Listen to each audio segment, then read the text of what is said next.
সুপ্রিয় শিক্ষার্থী, আশা করি ভালো আছো। আল্লাহর অশেষ রহমতে আমিও ভালো আছি, আলহামদুলিল্লাহ।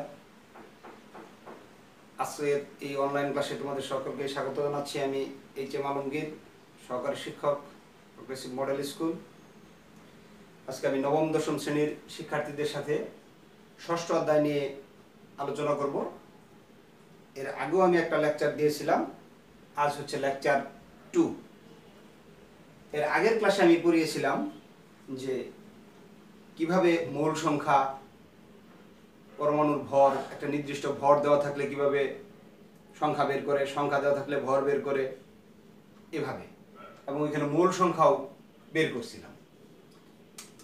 যে 1 মিনিট রিপিট করছি, যেমন আমি লিখছি 1 মোল অক্সিজেন, এরকম ছিল 16 গ্রাম সমান, বা 1 মোল কার্বন ডাইঅক্সাইড সমান 44 গ্রাম, এবং এতে 6.023 ইন্টু 10 টু দি পাওয়ার 23টি। এটা তো ছিল 6.023 ইন্টু 10 টু দি পাওয়ার 23টি। এখানে ছিল, এটা হচ্ছে কার্বন ডাইঅক্সাইডের অণু, এতটি অণু, আর এখানে এতটি পরমাণু, এবং এর আয়তন হচ্ছে 22.4 লিটার। 22.4 লিটার। এখন এখান থেকে যে কোনো প্রশ্ন করলে একটা পরিমাণ দেওয়া থাকলে আরেকটা নির্ণয় করা আমরা শিখছিলাম। তোমাদের বইয়ে আরেকটা জিনিস আছে, আমরা যখন মূল সংখ্যা নির্ণয় করছিলাম এরকম ভাবে, যেমন যদি তোমাকে বলতো যে গ্রামের সাথে মূল সংখ্যা নির্ণয় করো, একটা ছোট একটা প্রশ্ন, যেমন 1.6 গ্রাম সমান কত মোল অক্সিজেন, প্রশ্ন। তাহলে আমরা এরকম করছিলাম যে 16 গ্রাম যেহেতু 1 মোল, অতএব 1.6 গ্রাম সমান 116 ইন্টু 1.6 এত মোল। তাহলে 0.1 মোল হওয়ার কথা। আচ্ছা, ক্যালকুলেটরে করবা। এটা আমরা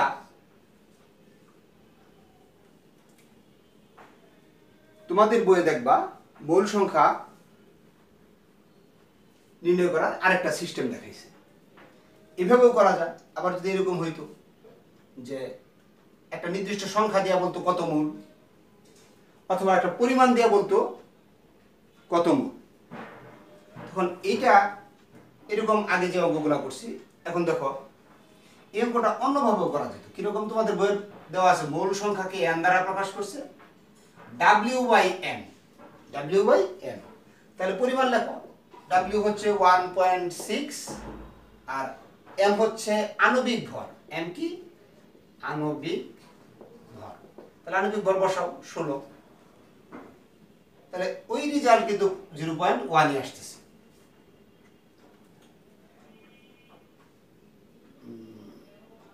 1.6 16 10 ভাগের 1 ভাগ, তাই হওয়ার কথা। আচ্ছা, যাই হোক, এইভাবেও করা যায়। আবার আরেকটা সূত্র দেওয়া আছে, n সমান মোল সংখ্যা, যদি পরিমাণ দেওয়া থাকে তাহলে আণবিক ভর দ্বারা ভাগ করতে হবে। যদি কোনো সংখ্যা দেওয়া থাকে, সংখ্যা, তাহলে ওই পরিমাণকে অ্যাভোগাড্রোর সংখ্যা দ্বারা ভাগ করতে হবে। যদি আয়তন দেওয়া থাকে v, তাহলে 22.4 লিটার দিয়ে ভাগ করতে হবে। আবার সংখ্যা দেওয়া থাকলে নাম্বার, তাহলে 6.023 ইন্টু 10 টু দি পাওয়ার এত। এটাতে ভাগ করলে মূল সংখ্যা বেরোবে। শুধু এটা মূল সংখ্যার ক্ষেত্রে। আবার তুমি যদি এরকম আয়তন নির্ণয় করো, তাহলে মূল সংখ্যার সাথে 22.4 দ্বারা গুণ করলে আয়তন বের হয়ে পড়বে। তুমি যদি আবার সংখ্যা নির্ণয় করতে চাও, তাহলে মূল সংখ্যাকে এত দ্বারা গুণ করলে সংখ্যা বেরোবে। এটা তো সহজ পদ্ধতি।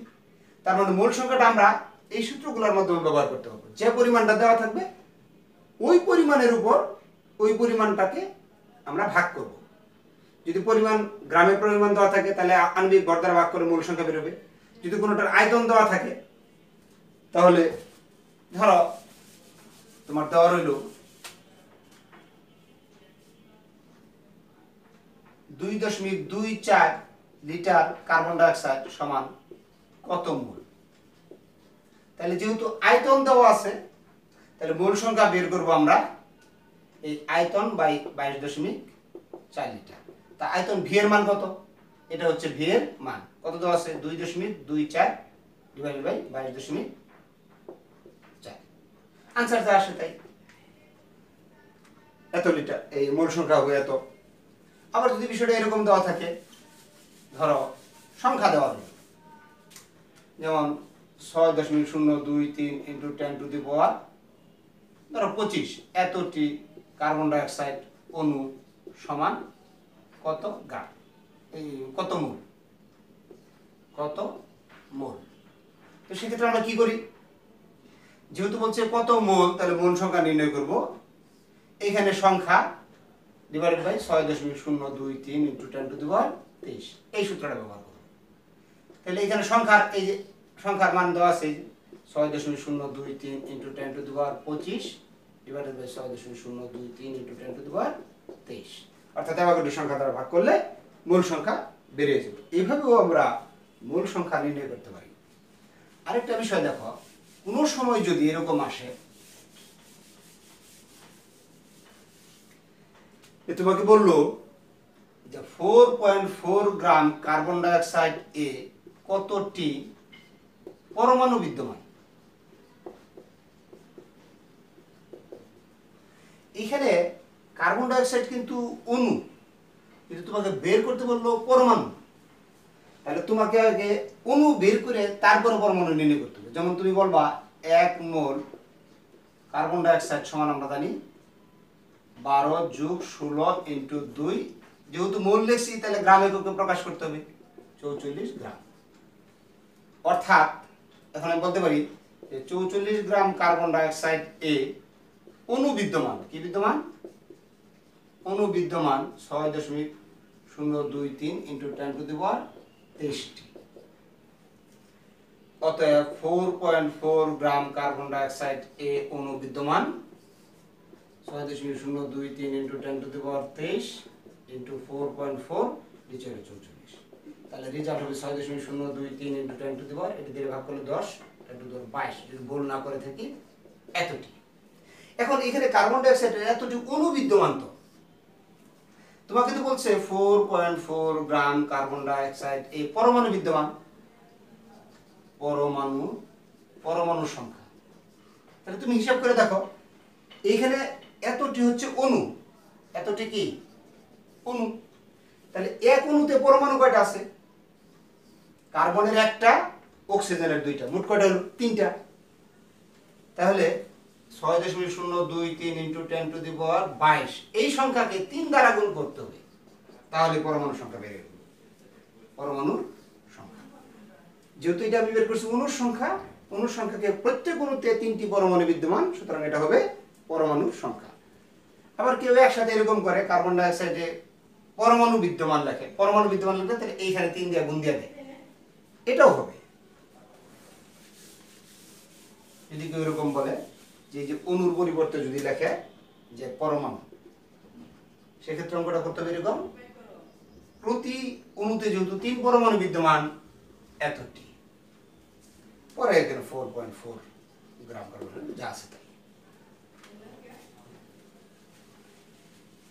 আশা করি বুঝতে পারছো।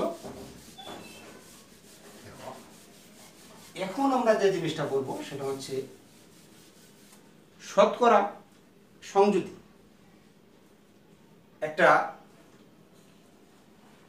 অণুর, যৌগের অণু, ধরো C6H12O6, এই যৌগটা শতকরা সংযুতি। এর আগে আমরা একটা জিনিস করব, সংকেত আমরা এর আগেও পড়ছি, গাঠনিক সংকেত পড়ছি, আণবিক সংকেত পড়ছি। এখন আমরা দুইটা জিনিস করব, সেটা হচ্ছে একটা হচ্ছে স্থূল সংকেত, আর একটা হচ্ছে আণবিক সংকেত। কারণ এটা আমার পরবর্তীতে কাজে লাগবে, আগেই দেখে নিই। স্থূল সংকেত আর আণবিক সংকেত, যেমন CH আর C6H6, এটা হচ্ছে একটা যৌগের, এটা একটা বেনজিন, বেনজিনের এটা হচ্ছে আণবিক সংকেত, এটা হচ্ছে স্থূল সংকেত, এটাও বেনজিন। স্থূল সংকেত আর আণবিক সংকেতের পার্থক্যটা দেখো। এইখানে কার্বন এবং হাইড্রোজেনের অনুপাত হচ্ছে 1:1। এইখানেও কিন্তু কার্বন এবং হাইড্রোজেনের অনুপাত হচ্ছে 6:6, মানে কি 1:1। উভয় ক্ষেত্রে কার্বন এবং হাইড্রোজেনের অনুপাত দেওয়া আছে, কিন্তু এইখানে প্রকৃত সংখ্যা 6, কার্বনের 6, হাইড্রোজেনের 6। এইখানে কিন্তু প্রকৃত সংখ্যা দেওয়া নেই, অর্থাৎ আণবিক সংকেত শুধু অনুপাতই প্রকাশ করে না, বরং প্রকৃত সংখ্যাও প্রকাশ করে। আর স্থূল সংকেত শুধুমাত্র তাদের অনুপাত প্রকাশ করে। কথা বুঝাইতে পারছি? আবার একটা যৌগের আণবিক সংকেত একটাই হবে, যেমন অ্যামোনিয়ার আণবিক সংকেত এটা, কার্বন ডাই অক্সাইডের আণবিক সংকেত এটা। আর একটা যৌগের স্থূল সংকেত, একটা যৌগের আণবিক সংকেত একটাই হবে, সমানুব্যতীত। সমানু কিরকম?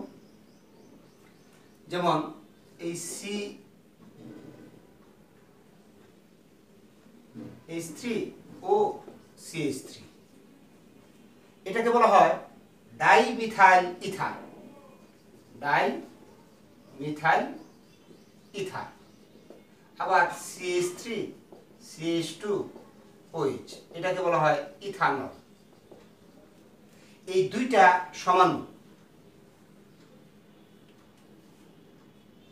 এখানে আরেকটা জিনিস আমি গেবে রেখে গেছি, দেখো একটা যৌগের আণবিক সংকেত একটাই হবে, বলছি সমানুব্যতীত।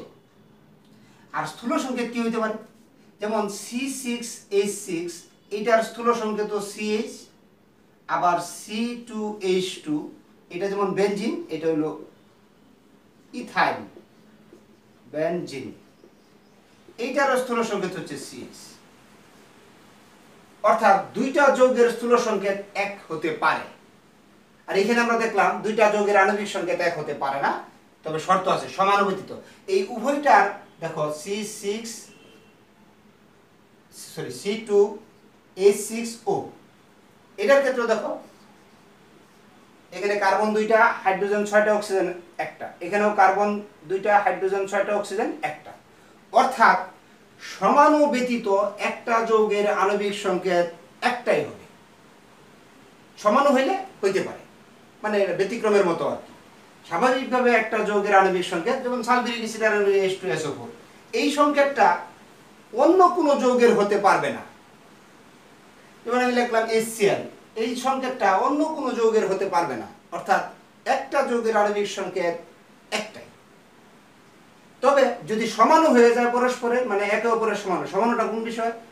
যে আণবিক সংকেত এক, গাঠনিক সংকেত ভিন্ন। এখানে দেখো একটা পরমাণুর সাথে আরেকটা পরমাণু যেভাবে বন্ধন করছে, এখানে অক্সিজেনের সাথে দুটো কার্বন পরমাণুর বন্ধন, কিন্তু এখানে অক্সিজেনের সাথে একটা কার্বন পরমাণু আর একটা হাইড্রোজেন পরমাণুর বন্ধন। অর্থাৎ গাঠনিক সংকেত ভিন্ন, তারা হচ্ছে পরস্পরের সমান। এই সমানু ব্যতীত একটা যৌগের আণবিক সংকেত এক। এর অল্টারনেটিভ হচ্ছে যে একাধিক যৌগের স্থূল সংকেত কি একই হতে পারে। যেমন এই দুইটা যৌগের স্থূল সংকেত একই হতে পারে। এটা হচ্ছে স্থূল সংকেত আণবিক সংকেতের পার্থক্য। আরেকটা পার্থক্য দেখো, কোনো কোনো সময় স্থূল সংকেত আর আণবিক সংকেত একই হবে। যেমন NaCl, এটার স্থূল সংকেত যা, আণবিক সংকেতও তাই। NH3, H2O, H2O, NH3, এদের স্থূল সংকেত আর আণবিক সংকেত এক, কিন্তু এটার ক্ষেত্রে দেখো C6H12O6, এটা যদি একটা যৌগের সংকেত হয়, এটার স্থূল সংকেত হবে, মাঝখানে লেখা দরকার ছিল C6, এখানে C6H12O6। এটার কিন্তু স্থূল সংকেত হয়ে যাবে যেমন 6, 12, 6, এই সবগুলোর গসাগু কত? 6 দিয়ে ভাগ করলে C1H2O। অর্থাৎ পরমাণু সংখ্যার গসাগু দ্বারা ভাগ করলে যে সংখ্যাটা হবে, এটা হচ্ছে স্থূল সংকেত। আণবিক সংকেতের পরমাণু সংখ্যাগুলোর গসাগু দ্বারা ভাগ করলে যে অনুপাতটা দাঁড়াবে, সেটা হবে স্থূল সংকেত। এটা আণবিক। আবার আমি বলছিলাম কতগুলো যৌগের স্থূল সংকেত আর আণবিক সংকেত এক। যেমন এদের 6, 12 এবং 6, এদের গসাগু কত? 6। এক ব্যতীত। আর এটার ক্ষেত্রে দেখো এগুলো প্রত্যেকটার গসাগু হচ্ছে 1। যেমন 1 আর 3, 1 আর 2, 1 1। যদি গসাগু 1 হয়, পরমাণু সংখ্যার কোনো যৌগের পরমাণু সংখ্যার গসাগু 1 হয়, সেই ক্ষেত্রে স্থূল সংকেত আর আণবিক সংকেত একই হয়। আর গসাগু যদি 1 ব্যতীত ভিন্ন হয়, যেমন CH, এটা হচ্ছে একটা স্থূল সংকেত, এটার আণবিক সংকেত C6H6 বা C2H2 হইতে পারে। একটা যৌগ স্থূল সংকেত একাধিক আণবিক সংকেত হতে পারে। এদের গসাগু কিন্তু 2, এদের গসাগু কিন্তু 6। সুতরাং এদের আণবিক সংকেত যেমন আছে, স্থূল সংকেত আছে। কিন্তু এর গসাগুলো 6, তাদের আণবিক সংকেত আছে, স্থূল সংকেত আছে।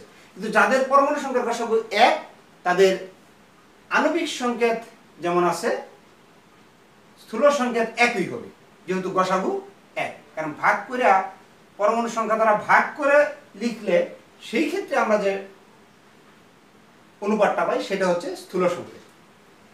যাই হোক, আমরা আজকে দেখলাম স্থূল সংকেত এবং আণবিক সংকেতের পার্থক্য। আগামী ক্লাসে আমরা শতকরা সংযুতি পড়ব, সেক্ষেত্রে এটা প্রয়োজন পড়বে, আর কিভাবে মোল সংখ্যা বের করা হবে। তোমাদের সবাইকে ধন্যবাদ যারা ক্লাস দেখছো। ভালো থাকবা, সুস্থ থাকবা। আল্লাহ হাফেজ।